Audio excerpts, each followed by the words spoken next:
J'ai toujours pensé que la famille était l'endroit le plus sûr, jusqu'à cette nuit où ils ont levé leur verre pour un toast.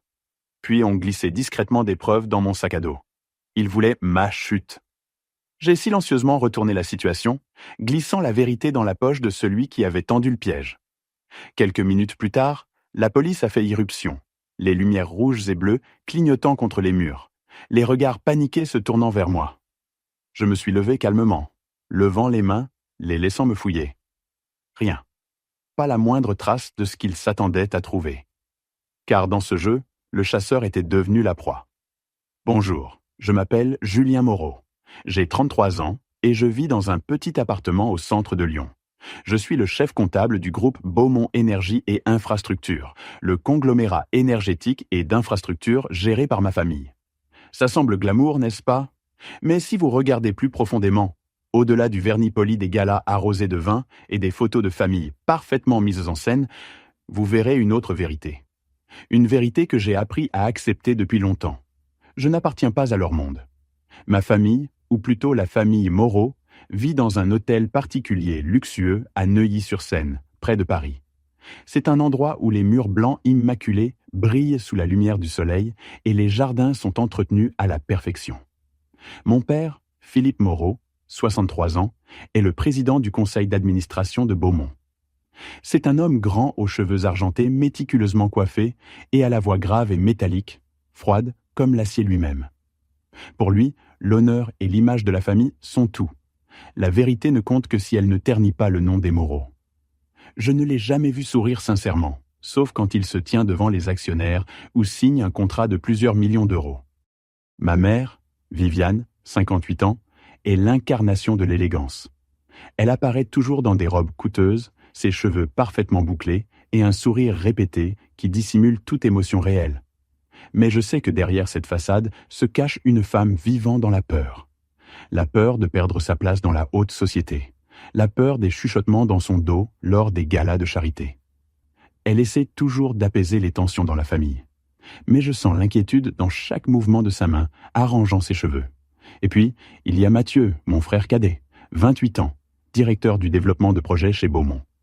Mathieu est le genre de personne que vous remarquez immédiatement dans une foule. Sourire radieux, costume parfaitement ajusté et une confiance qui frôle l'imprudence. Il est ambitieux, mais cette ambition mène souvent à des décisions impulsives. Mathieu dépense l'argent comme de l'eau. Des voitures de sport aux vacances extravagantes. J'ai entendu des murmures dans l'entreprise au sujet de ses dettes, des dépenses non comptabilisées dans les grands projets. Mais pour mes parents, Mathieu est la lumière, l'espoir, celui qui portera Beaumont vers de nouveaux sommets. Et moi, je suis juste celui qui travaille dans l'ombre, vérifie les chiffres, corrige les erreurs et empêche tout de s'effondrer. Je ne suis pas du genre à me plaindre. J'aime la clarté, la précision et, par-dessus tout, l'honnêteté. C'est peut-être pourquoi je ne me suis jamais vraiment intégré à ma famille. Chaque matin, je me réveille dans mon petit appartement à Lyon. Je prépare une tasse de café noir et je m'assois devant l'écran de mon ordinateur portable, où les chiffres racontent une histoire que personne dans ma famille ne veut entendre. Le groupe Beaumont. Énergie et infrastructure, la fierté et la joie de mon père, est en équilibre précaire. Ces dernières années, le marché régional de l'énergie s'est effondré, les prix du pétrole ont chuté, les grands projets d'infrastructure ont été retardés et les contrats de plusieurs millions d'euros sont devenus des trous noirs financiers. Je le vois aussi clairement que le jour dans les bilans. Des chiffres rouges criants, des budgets dépassés, des dettes croissantes. Mais chaque fois que j'essaie de m'exprimer, tout ce que j'obtiens, c'est un silence glacial ou des regards méprisants. Mathieu, mon frère cadet, est au centre de cette tempête, bien que personne n'ose l'admettre. En tant que directeur du développement de projet, il a l'autorité de prendre des décisions d'investissement majeures. Mais Mathieu n'est pas un homme prudent. Il investit de manière imprudente dans des projets irréalisables, dépense de l'argent comme de la petite monnaie et, pire encore, j'ai entendu des rumeurs selon lesquelles il graisse la patte de mauvais partenaires. J'ai essayé de les avertir. Pas qu'une seule fois. Lors des réunions internes, je me lève, ma voix calme mais ferme, présentant les chiffres, les risques, les signaux d'alarme que j'ai découverts. Mais chaque fois, mon père, Philippe, me regarde simplement avec un regard métallique. « Tu ne comprends que les chiffres, Julien, » dit-il, sa voix coupant comme un couteau. « Tu ne comprends pas la vision. » La vision ? le mot résonne dans mon esprit comme une moquerie. Pendant ce temps, Mathieu est loué comme celui qui ose prendre des risques pour l'avenir. Il entre dans les réunions avec un sourire confiant, racontant des histoires grandioses sur de nouveaux projets. Les actionnaires hochent la tête avec approbation. Mon père sourit avec satisfaction, et je reste assis là, essayant de rester calme tout en sachant que les promesses de Mathieu poussent Beaumont au bord du gouffre. La pression financière monte. Certains actionnaires ont commencé à poser des questions difficiles. Pourquoi le projet de Marseille a-t-il doublé son budget? Où sont passés les 5 millions d'euros pour le partenaire de Toulouse?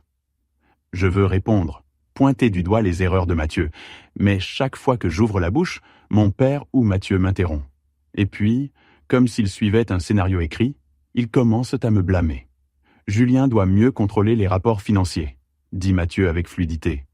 Peut-être que la comptabilité a raté quelque chose.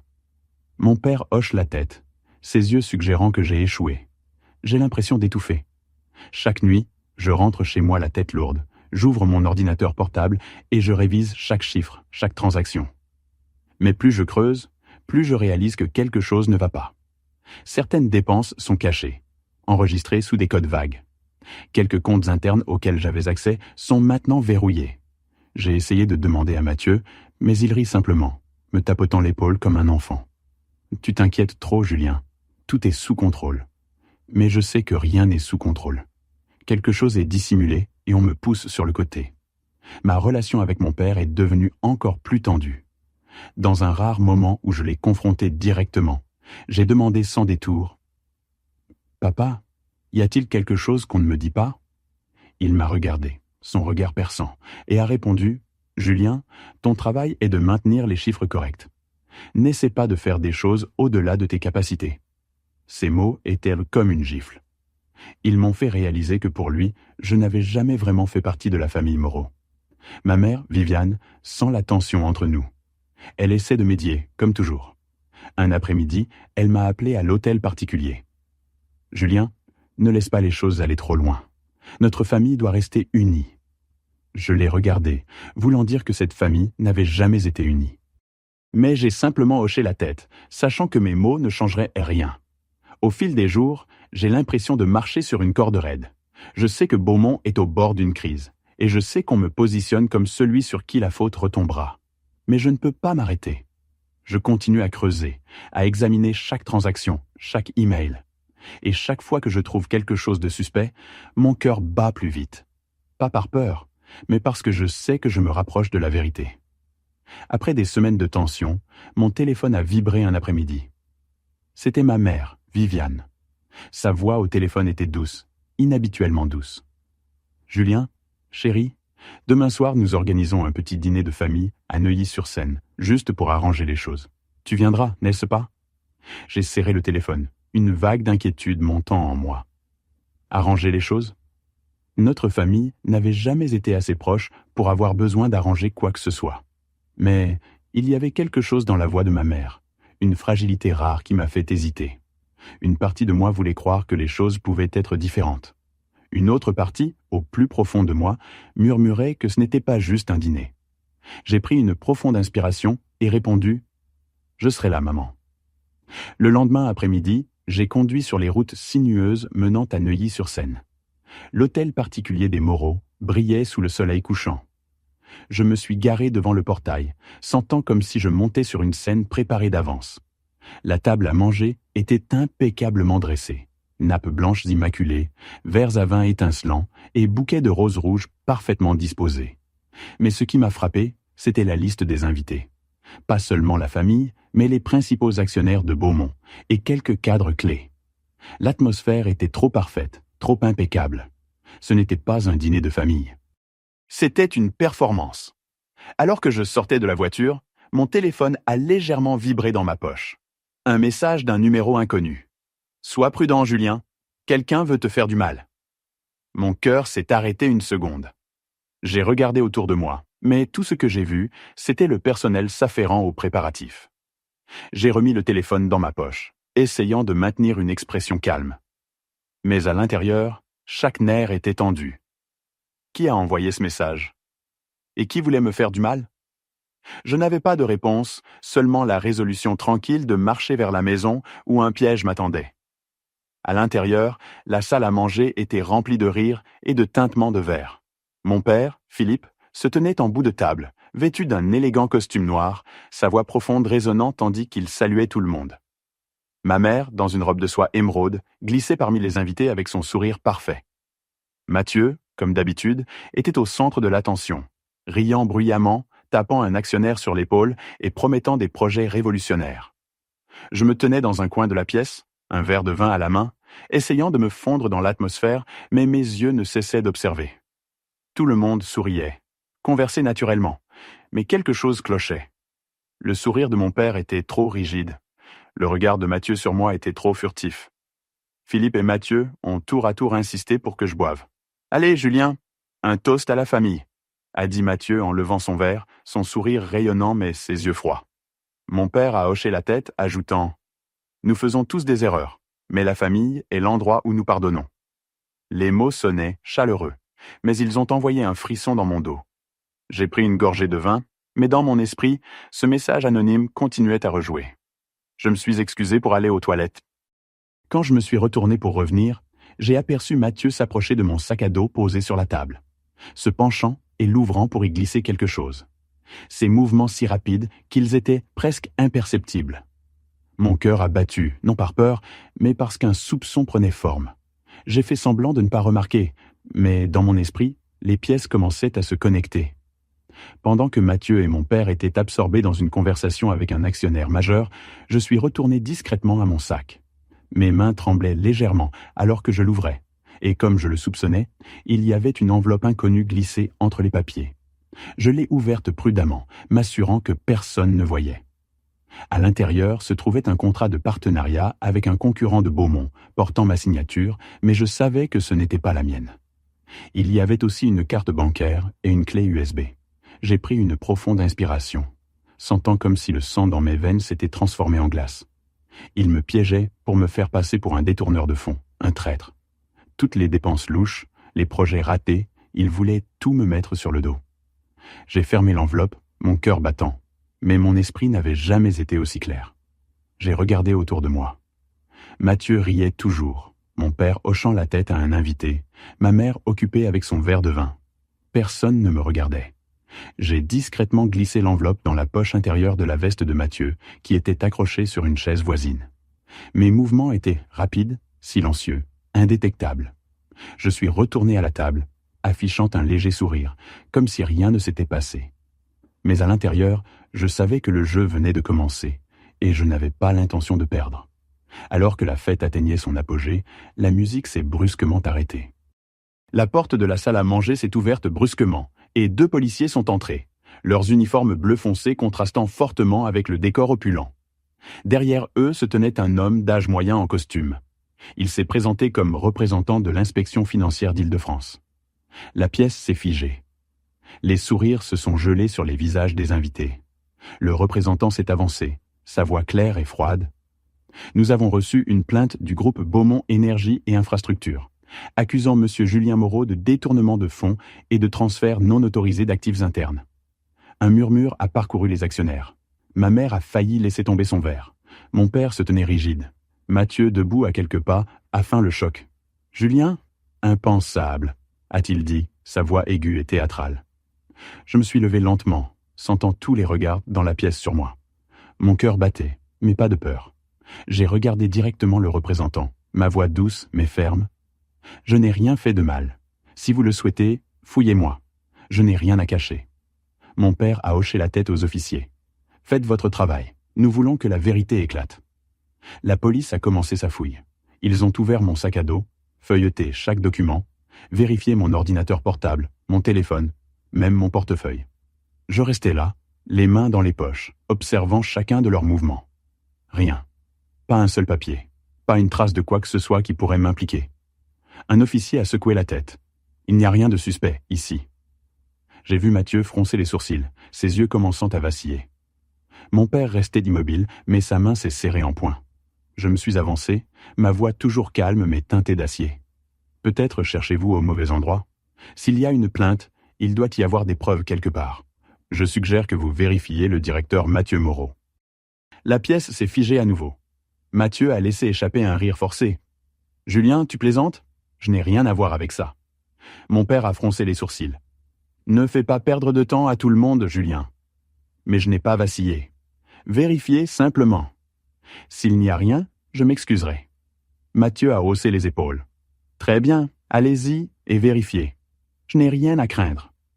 Un officier s'est approché de la veste de Mathieu, accroché sur une chaise. Je me tenais là, mon cœur battant de certitude. Je savais exactement ce qu'ils allaient retrouver. L'officier a plongé sa main dans la poche intérieure et a sorti une enveloppe en papier Kraft. Il l'a ouverte, retirant un ensemble de contrats portant le logo de Beaumont, une carte bancaire et une petite clé USB. L'air dans la pièce s'est instantanément glacé. Tous les yeux se sont tournés vers la table. « Attendez, ce sont des documents pour le transfert de fonds internes de Beaumont, » a dit un actionnaire. « Ce sont des preuves de détournement de fonds » a murmuré un autre, stupéfait. Mathieu s'est précipité vers l'officier, arrachant les papiers, ses yeux écarquillés de panique. « Qu'est-ce que c'est? Je ne sais rien de tout ça !» Il a feuilleté les pages rapidement, et quand il a vu la signature, ma signature contrefaite, son visage est devenu pâle. Mon père se tenait immobile, son visage se vidant de ses couleurs. Ma mère a failli laisser tomber son verre, ses mains tremblant. « Julien, que se passe-t-il » a-t-elle chuchoté. Je me suis avancé, ma voix claire, assez forte pour que tout le monde entende. Je n'ai pas trahi Beaumont, mais quelqu'un dans cette maison l'a fait, et ils ont essayé de me faire porter le chapeau. J'ai regardé droit vers Mathieu, puis vers mon père. Leurs yeux, panique, colère, impuissance, étaient tout ce dont j'avais besoin de savoir. J'avais gagné ce round. Mathieu bégayait. Cette signature, c'est celle de Julien. Il essaie de me piéger. Mais j'ai secoué la tête. C'est une fausse signature. J'exige une enquête approfondie. La vérité éclatera. La police a documenté les preuves. Les actionnaires ont commencé à murmurer. Grégoire Grant, le deuxième plus grand actionnaire, s'est levé, sa voix tremblante de colère. Si c'est vrai, c'est un scandale. Beaumont ne peut pas continuer comme ça. L'honneur sur lequel Philippe et Mathieu avaient construit leur vie s'effondrait dans cette pièce. Ma mère s'est effondrée dans un fauteuil, les mains couvrant son visage. Je l'ai regardée, ressentant un pincement de pitié. Mais je ne pouvais pas m'arrêter. J'avais été acculé, étiqueté comme criminel, et maintenant je reprenais simplement ce qui m'appartenait. La police est partie avec les preuves. La fête s'est dissoute dans le silence. Mathieu et mon père se tenaient là immobiles, comme des statues brisées. Je me suis retourné et suis sorti, sentant leur regard dans mon dos. Mais alors que je sortais et respirais l'air froid de la nuit, j'ai ressenti un étrange sentiment de soulagement. Pas la joie de la victoire, mais le sentiment de quelqu'un qui venait de se libérer de ses chaînes. Le lendemain matin, la nouvelle s'est répandue comme un feu de forêt. Mathieu Moreau impliqué dans un détournement de fonds. Philippe savait-il? Julien a-t-il sauvé l'entreprise? Le conseil d'administration a convoqué une réunion d'urgence au siège de Lyon. Lorsque je suis entré, les regards des actionnaires se sont fixés sur moi. L'atmosphère était étouffante. Mon père était assis en bout de table, son costume toujours impeccable, mais ses yeux manquaient de leur tranchante habituelle. Mathieu essayait de maintenir sa façade confiante, mais ses mains agrippaient le bord de la table. Mon père a ouvert la réunion. Les événements de la nuit dernière n'étaient qu'un malentendu. Nous allons tout clarifier. Mais ces mots manquaient de conviction. Grégoire Grant l'a interrompu. Si c'était un malentendu, pourquoi les preuves ont-elles été trouvées dans la veste de Mathieu? Mon père a hésité. Les actionnaires ont pressé avec des questions implacables. Où sont passés les 5 millions d'euros? Qui a approuvé les contrats douteux? Julien a averti il y a longtemps. Pourquoi personne n'écoutait? Mathieu a essayé de se défendre. Je pense que c'est une erreur comptable. Le département financier a probablement échoué. Un représentant d'audit a levé la main. Nous avons examiné les documents. Les dépenses irrégulières ont toutes été approuvées par Mathieu Moreau. Il n'y a aucune preuve contre Julien Moreau. La pièce s'est figée. Mon père a baissé la tête. Sous la pression, le conseil a pris sa décision. Philippe et Mathieu ont été suspendus. J'ai été nommé directeur intérimaire. Grégoire Grant s'est levé. Julien essaie de protéger Beaumont depuis longtemps. Nous avons besoin de transparence. Mathieu s'est levé d'un bond. Il manipule tout. Il m'a piégé. Mais personne ne l'a cru. Je me suis levé, ma voix calme. Je ne cherche pas la revanche. Je veux juste que Beaumont reprenne le bon chemin, transparent et propre. Pour la première fois, j'ai senti que je n'étais plus un étranger. Mais la victoire avait un goût amer. Dans mon bureau, Philippe et Mathieu ont fait irruption sans frapper. Mon père, tremblant de rage. « Tu penses avoir gagné ? Tu penses pouvoir détruire cette famille ? » Je n'ai rien détruit. J'ai seulement protégé Beaumont. Mathieu a ricané. « Tu es un raté jaloux. Tu as eu recours à des sales tours. » Mon père est intervenu. « Tu n'as pas le droit de te sentir supérieur. Tu ne mérites pas le nom Moreau. » Puis il a continué, et ces mots m'ont frappé comme un poignard. « Tu n'es qu'un bâtard, un ingrat qui rend le mal pour le bien. » Ces mots ont explosé dans mon esprit. La pièce a semblé cesser de bouger. Mon père est parti, me laissant seul. Bâtard, ingrat. Les souvenirs ont afflué. J'étais toujours ignoré, puni pour des erreurs mineures. Mathieu toujours favorisé. Y avait-il un secret caché depuis 33 ans ? Dans les jours qui ont suivi, je me sentais comme un fantôme. Je ne pouvais plus rester assis tranquillement. Je devais aller à l'hôtel particulier, où mon père gardait tous ses secrets. J'ai appelé Grace, notre gouvernante, et j'ai appris que mes parents assistaient à un événement caritatif. L'opportunité s'était présentée. Je suis allé directement au bureau de Philippe. J'ai fouillé dans les tiroirs, mes mains tremblant.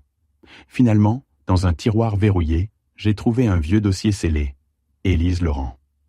Mon cœur a semblé s'arrêter. J'ai brisé le sceau. À l'intérieur se trouvait un certificat de naissance. Julien Laurent. Mère, Élise Laurent. Père, inconnu. Une note de Philippe. Procédure d'adoption terminée. Personne ne doit mentionner cela. Le monde s'écroulait. Je n'étais pas leur fils biologique. J'étais l'enfant d'Élise Laurent, la sœur de Philippe, adoptée pour cacher la honte familiale. Quelques jours plus tard, j'ai organisé une rencontre avec Philippe et Viviane. Je n'ai pas tourné autour du pot. J'ai posé le dossier sur la table. Je sais tout. Je ne suis pas votre fils biologique. Je suis l'enfant d'Élise Laurent. Ma mère a laissé échapper un sanglot. Mon père s'est retourné, ses yeux étrangement calmes. Alors tu as découvert ? Élise était une tache sur notre famille. Une fille stupide qui est tombée enceinte hors mariage. Nous t'avons adoptée pour tout cacher. Tu devrais être reconnaissant. J'ai senti une vague de colère. Reconnaissant ? Reconnaissant d'avoir été traité comme un étranger toute ma vie ? Mon père a ricané. Élise était une ratée, et tu ne vaux pas mieux. Tu n'es rien. Pour la première fois de ma vie, j'ai crié « Je n'ai pas besoin de votre nom, Moreau. Je n'ai pas besoin de cette famille. » Je me suis retourné et suis sorti sans regarder en arrière. Ma mère a appelé mon nom, mais je ne me suis pas arrêté.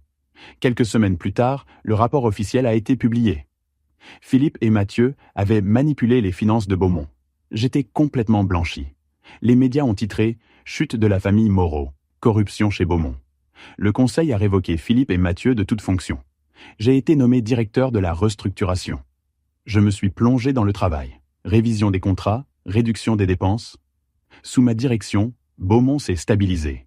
Les projets ont redémarré, les investisseurs sont revenus.